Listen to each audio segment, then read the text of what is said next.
Malang Raya mulai hari ini sampai dengan Sabtu 3 hari melakukan sosialisasi.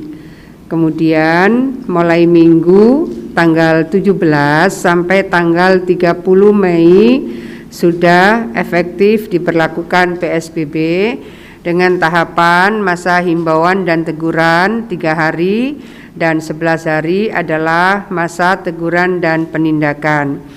Kalau teman-teman mengikuti proses konversi ini, saya rasa lebih 10 harian lalu saya pernah menyampaikan harapan kami pasar saat PSBB tidak berkurang proses perdagangannya, tetapi tetap di dalam protokol kesehatan. Maka yang bisa kita lakukan antara lain adalah format ganjil genap. Ganjil genap ini diberi nomor oleh manajemen pasar. Misalnya hari ini kebetulan pasar yang ganjil yang buka, kemarin pasar yang genap, berarti besok juga pasar yang genap. Di Malang Kota ada 26 pasar. Hari ini tadi mulai kemarin yang sudah ganjil genap baru 4 pasar, tapi besok menurut keterangan wali kota 26 pasar sudah ganjil genap. Ini saya harapkan bisa diikuti oleh seluruh kabupaten kota tanpa harus dikaitkan dengan PSBB. Kita melihat misalnya ada klaster berbasis pasar misalnya yang kita tahu di Bojonegoro, artinya bahwa kebutuhan untuk menyiapkan protokol kesehatan di pasar supaya aspek perekonomian perdagangan tetap berjalan, akses masyarakat untuk bisa mendapatkan protein dan seterusnya juga bisa tersedia, tetapi protokol kesehatannya juga bisa terjaga. Jadi sebetulnya format pasar ganjil genap ini kita butuhkan bukan hanya ketika memberlakukan PSBB, tetapi untuk kebaikan, keselamatan dan perlindungan semua pihak, sisi perekonomian tetap terjaga, akses masyarakat terhadap kebutuhan barang-barang tetap bisa berjalan, tetapi masing-masing tetap terlindungi. Nah, untuk masuk ke pasar ini, pintu masuknya memang terbatas, sehingga langsung disapa dengan petugas untuk bisa cuci tangan dengan air mengalir dan sabun yang sudah disiapkan, sabun antiseptik, kemudian juga disiapkan thermal gun. Jadi diharapkan semuanya bisa terlindungi, sisi perdagangan juga bisa berjalan. Teman-teman yang sebelah itu kalau yang tidak bisa ke sana. Kalau yang sebelah kiri ini di kota, yang sebelah kanan itu di Kepanjen, itu kabupaten. Mereka kebetulan memiliki rusun yang akan disiapkan untuk para ASN yang belum memiliki rumah. Jadi satu kamar, unit, ada 2 kamar, kemudian ada kamar mandi dan ada pantry-nya. Itulah yang dipakai untuk proses isolasi warga yang positif tapi sudah ringan. Jadi artinya sebagian besar sehingga mereka sudah selesai dari rumah sakit. Kemudian mereka diisolasi di safe house. Jadi ini sebetulnya sudah menyerupai rumah sakit darurat. Karena di dalamnya juga ada dokter dan perawat. Beberapa dokter paru dan penyakit dalam sifatnya on call, tapi ada dokter jaga di situ.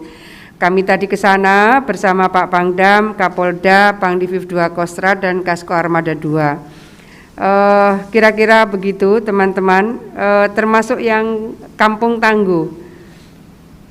Ada hal yang barangkali ada yang Kampung Tangguhnya enggak di sebelum ini fotonya. Kalau ini adalah proses untuk mensosialisasikan kepada masyarakat. Ini dilakukan di daerah Narubuk kuburan ya. ini berhimpit dengan kuburan. Karena orang Malang suka dibaca dari belakang, maka mereka sebut kampung Narubuk, sebenarnya kampung kuburan. Nah, ini menjadi penting karena yang memberikan panduan itu justru guru besar kampus negeri umum gitu. Artinya bukan UIN tapi dari UB. Pak Rektornya juga datang, kemudian Kepala Unit Satgas Covid-nya Profesor Unti juga datang. Bisa dibayangkan kalau proses seperti ini dilakukan di tengah perkampungan. Artinya mereka diajak untuk melihat fakta bahwa ada saudara kita yang kebetulan dalam perawatan kemudian tidak tertolong dan akhirnya meninggal, maka mereka diajak berdamai dengan suasana, kira-kira begitu. Proses memandikannya misalnya dengan disinfektan tadi diperagakan, setelah itu dikasih plastik, kemudian setelah diplastiki baru dikafani, setelah dikafani diplastiki lagi, setelah diplastiki lagi kemudian masuk ke peti mati, setelah itu diplastiki lagi.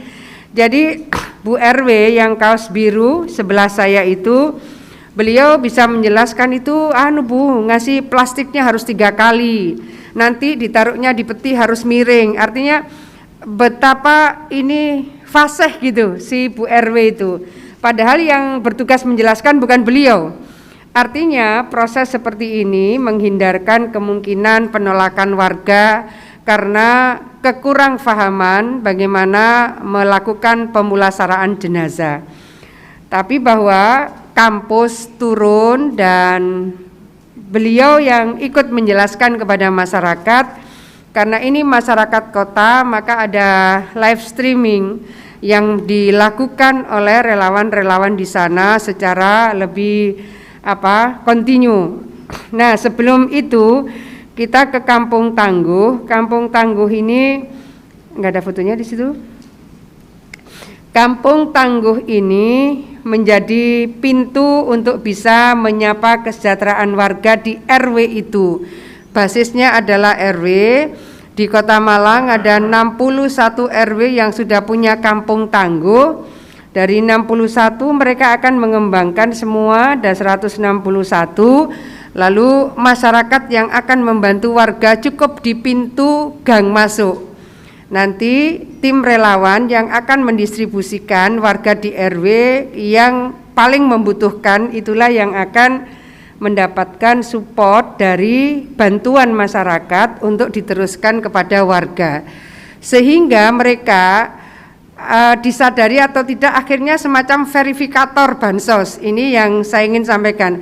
Ini sangat membantu data untuk Pemko Malang.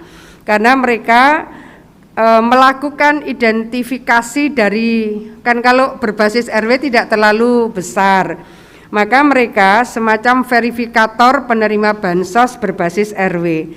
Pola inilah yang kami tadi membahas, ini kalau bisa dilakukan oleh semua RW-RW di Jawa Timur, ini akan menjadi proses yang bisa saling memberikan penguatan.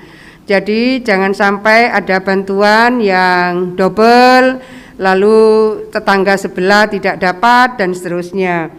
Meskipun begitu, tadi saya tanya Bu RW, Bu, kalau sudah seperti ini, panjenengan melakukan verifikasi dengan data yang dipasang di papan depan poskonya, saya tanya, apa masih ada Bu yang belum mendapatkan bansos? Beliau bilang ada. Sudah, kalau ada nanti saya akan kirim tim, karena ada 61 RW yang sudah punya posko, barangkali kita bisa menyisir untuk bisa disupport dari Pemprov. Saya juga konfirmasi hal ini kepada Pak Wali Kota tadi. Kenapa ini saya sampaikan? Karena kalau lumbung pangan berbasis RW ini bisa dilakukan oleh semua RW dengan sistem yang menurut saya transparansinya bisa terjaga. Hari-hari ini 10 hari terakhir, ini sudah malam 22 Ramadan. Siapa tahu orang mau zakat fitrah. Zakat fitrah ke situ. Ini kan banyak sekali nih. Mungkin kesulitan orang mendistribusikan zakat fitrah. atau mungkin mereka ini akan mendistribusikan pada mereka yang terdampak, berarti golongan mustahik gitu kan. Kemudian ada mungkin yang mau sedekah, mau zakat dan seterusnya. Maka format-format seperti ini kalau kita bisa replikasi di banyak tempat, menurut saya kerelawanan masyarakat Jawa Timur ini luar biasa. Oleh karena itu, yang punya energi maka kita menginfakkan energi kita, mewakafkan energi kita untuk memberikan sapaan kebahagiaan bagi masyarakat di lini terkecil, dalam hal ini adalah RW. Itu teman-teman beberapa hal yang sedang disiapkan. Tadi malam juga ada TFG, Tactical Floor Game. Tactical Floor Game. Jadi Pak, seru sih karena yang tanya langsung Pak Pangdam, yang tanya langsung Pak Kapolda, yang tanya langsung Pak Pangdiviv Kostrad dan seterusnya. Giliran terakhir gubernur, pasti harapan dan doa supaya semua berjalan sesuai rencana. Menurut saya tadi pagi juga ada lagi, siang ini jam 10 ada TFG lagi di kabupaten, kalau tadi malam di kota, artinya persiapan yang mereka sudah lakukan proses exercise itu, ada game dan seterusnya, tapi bahwa itu dilakukan di depan para komandan tertinggi di Provinsi Jawa Timur.